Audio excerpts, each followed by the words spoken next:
Hi everyone, thanks for joining me today. I have such a special treat for you. I am here at D.R. Horton in the gates of St. John in St. John, Indiana.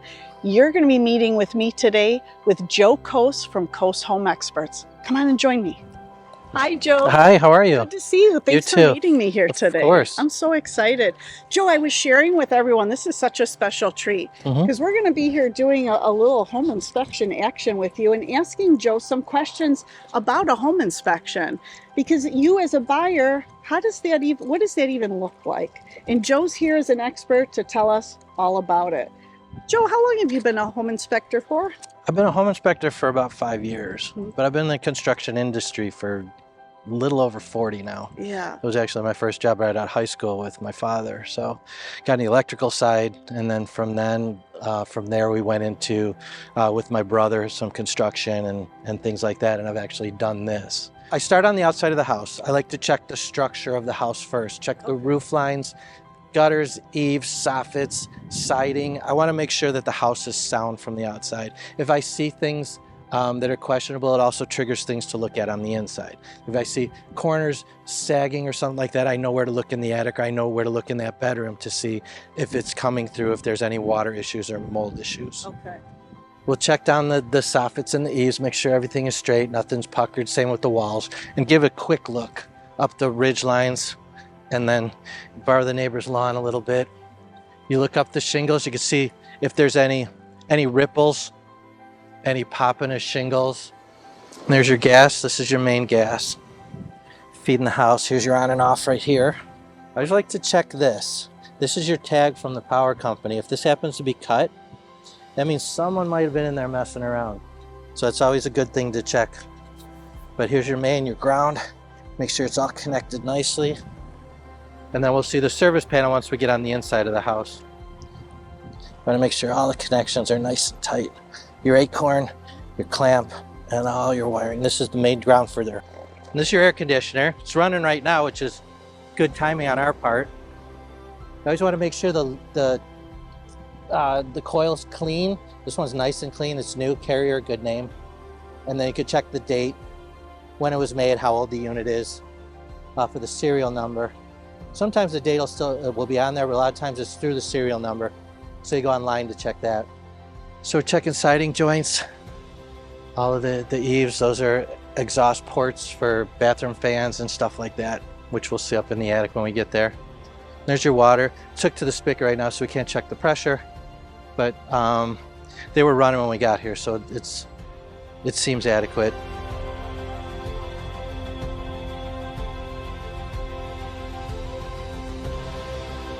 So when I first come into the house, I like to look down the hallways, check the ceiling. You can tell if they recently painted. It's harder to find things if it's recently painted. So it gives you an aspect of what you got to look for and how. Check the trim, kind of notice the doors and the hardware and things. And it a lot of times gives you an idea of how the house was kept.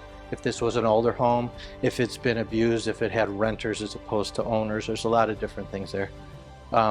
That you'll see that in the doorknobs and dings on the walls and missing doors and all kinds of stuff. After a while, you've pretty much seen most every combination. And that's, I feel, Joe, where you come in as I consider you an expert. You've been doing this a long time. It takes that special eye. You have that knowledge and understanding to look for those things. I feel a lot of people that's why we hire Joe, everybody, because someone else can walk in, they're not going to notice those specific little things. Yeah, and our clients, they come in and they're worried about, will our kitchen table fit, and where can we put the dog and the TV, and if the kids have enough room to play. I don't notice that stuff. I'm looking at the floor and the walls and the ceilings. A lot of times I'll leave. I don't remember what colors the bedroom walls were, but I can tell you all about the windows because that's what I'm interested in. How long, Joe, does a typical home inspection take? Average home, about 2 hours. Okay. 2.5, depends on amenities, things in the back, if they got an extra garage or barns or a pool or something like that. But it averages 2.5 hours. Okay. And what are some common things, like as we can see today, we're in a newer built home. versus a home perhaps built in the early 1900s? What are some different issues that you find in either of those? When you get into the older homes, first of all, you inspect them differently. Walking in here, I expect things to be nearly perfect. So we're going to be a little more critical on trim and walls and switch plates and things like that. That everything is how it should be for a newer home like this.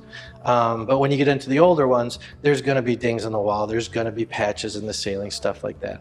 But I'll pay more attention to the electrical, the plumbing, the heating, the foundation, of course, up in the attic, the structure. So in an older home, first thing I do when I walk up, we do the same thing we did here, check the roof lines and such, but I'll go right to the attic. I want to make sure that the structure is sound. And then we go right to the basement. I want to make sure the foundation is strong. Then we worry about faucets and doorknobs. I want to make sure the house is sound, it's structurally sound. So when you inspect a home, Joe, it's top to bottom. Yes. This isn't just the interior walls. Joe will check the roof and, like you said, the basement. Yeah, up in the attic, crawl spaces. Sometimes it's a hatch on the floor or a hatch on the outside, and you crawl around under there. But that tells you a lot. You know, sometimes the houses look great from the inside, but when you get underneath or down into the basement, that's when you see the structural issues.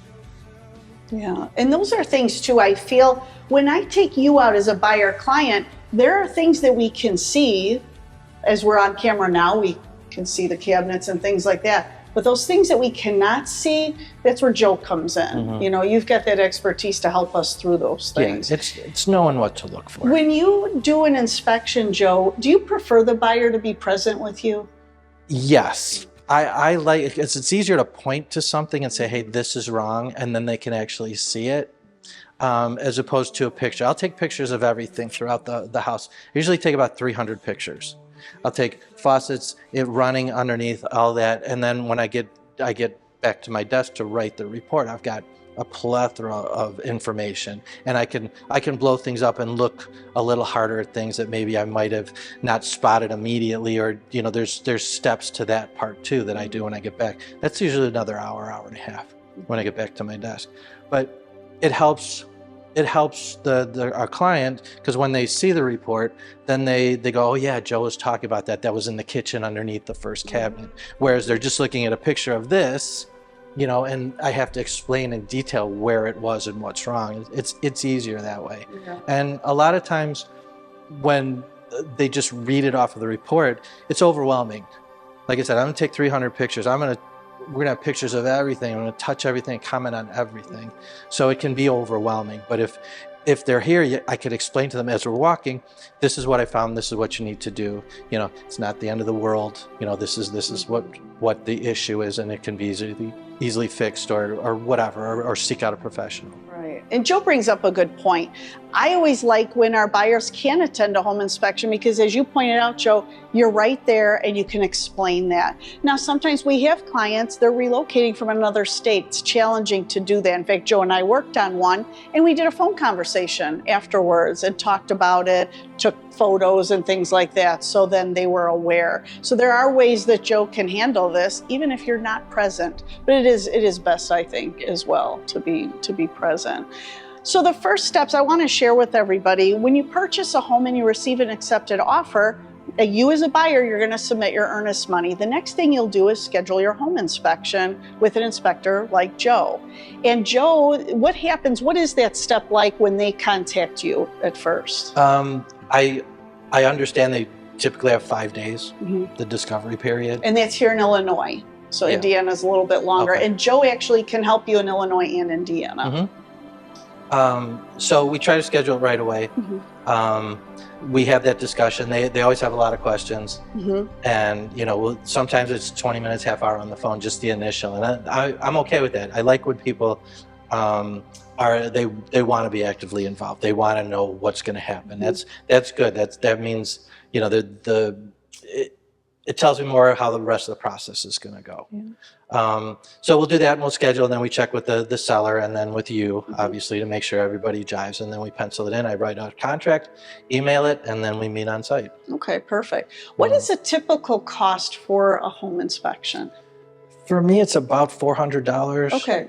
Again, it depends on a lot, but Right. my average is usually $400. Because there are other things, Joe, that someone can add on, correct? Mhm. Different types of tests. Yeah, especially depending on where you are and how old your house is. If there's like this house, I'm not worried about asbestos or lead or anything like that. I know there's no galvanized water lines, so we don't have to worry about any of that stuff. Then you've got radon, you've got air quality, mold, things like that, and that depends on the age of the house, where the house is located, what shape the house is in. You know, if it's a flip or a complete remodel, usually a lot of that stuff is gone. I'm not as concerned about it. But in a house that, you know, the original owners lived there their whole lives, and you tell when you walk in the last time they remodeled was 1965. You know, there's issues that could be had. So there are add-on things. Okay. As we go, and we try to discuss that. When I get the address, I'll look it up online, and I'll take a look at the pictures of the house, and it kind of lets me know where to drive that conversation. So you're doing homework before you leave, so you're prepared when you get to the house. Yes. Well, we're going to let Joe do his thing here, so we'll step back and let him get to work. What I'll do, check this sink, make sure the sprayers work. This isn't hinged up on the bottom, both sides. And we'll check the plumbing, look for leaks. Check ground faults. Anywhere within 6 feet of water should have ground faults. Some cities, some states have different codes where it's every receptacle in the kitchen.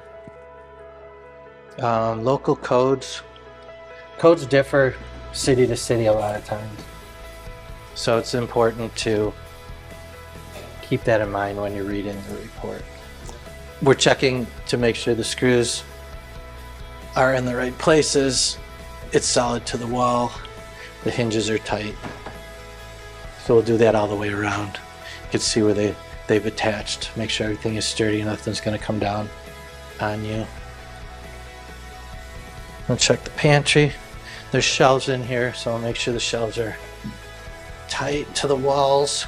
It's just a general touching everything, you know, to make sure that it looks sturdy and there's no clips that are popping out or anything that looks unsafe.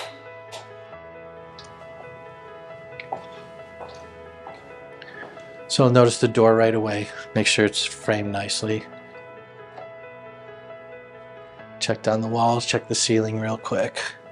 There's a trick with this. You can go across the ceilings. You can see any tape marks, if there was any damaged watermarks, if there was an old repair. If you look at the seams right here, if there's any drastic movement. Again, more older homes, but that's just something to look at. And then you check the door. Give it a lock and open. And you check for the door stops. And we'll slide open all the doors. Check these again, pull the light. Everything's LED now, so, and they're flat. It's really nice, the newer homes.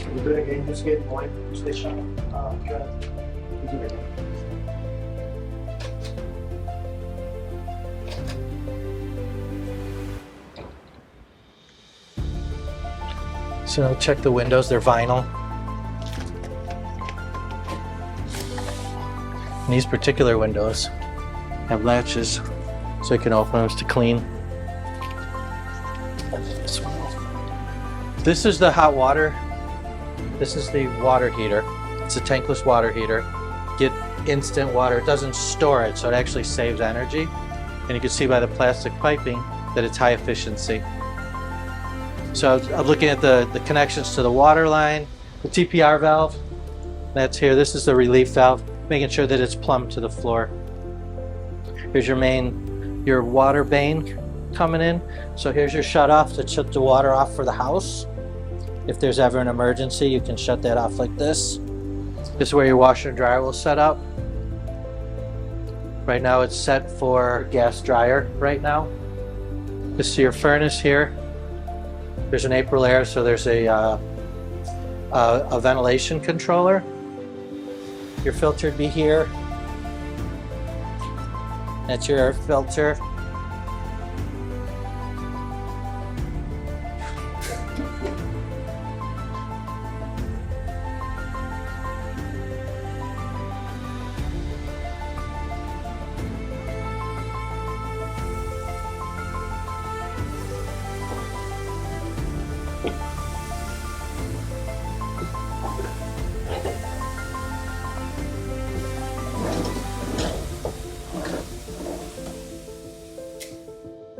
Check the toilet, make sure it's bolted to the ground. A lot of times the toilets are not secure to the floor. This being concrete, it's a little different, but when it's wood, you'll step on the sides. Make sure that the floor is not warped or decayed or anything around the toilet. Make sure all that's working like it should. And then we'll check for leaks around.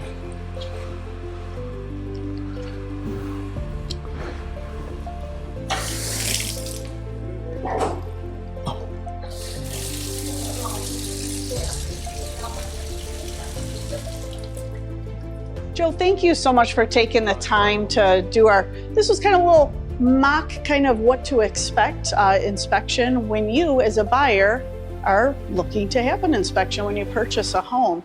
So we are going to leave information for you how to contact myself and Joe on the link to this video. So Joe, what are some final thoughts for if it's a new buyer, first time home buyer, maybe someone who's bought many homes? What's a good little tip you can leave for them? Don't panic. There's going to be things wrong. Never been in a perfect house. There's always a solution. Mm-hmm. Depends on your time frame, your budget, but 9 times out of 10 it can be fixed. Some is drastic, but everything can be fixed. So don't panic. Take in all the information and then make your decision. Okay. The report is overwhelming. Go through it with your realtor, because usually all 3 of us are there, and I'm always available on the other side of the phone if you need it. I love that advice, Joe. And yes, that is so true. We've been through this before. We get it, and we'll help you through that process. Thanks, Joe, for being here. I appreciate it. Thanks, everyone.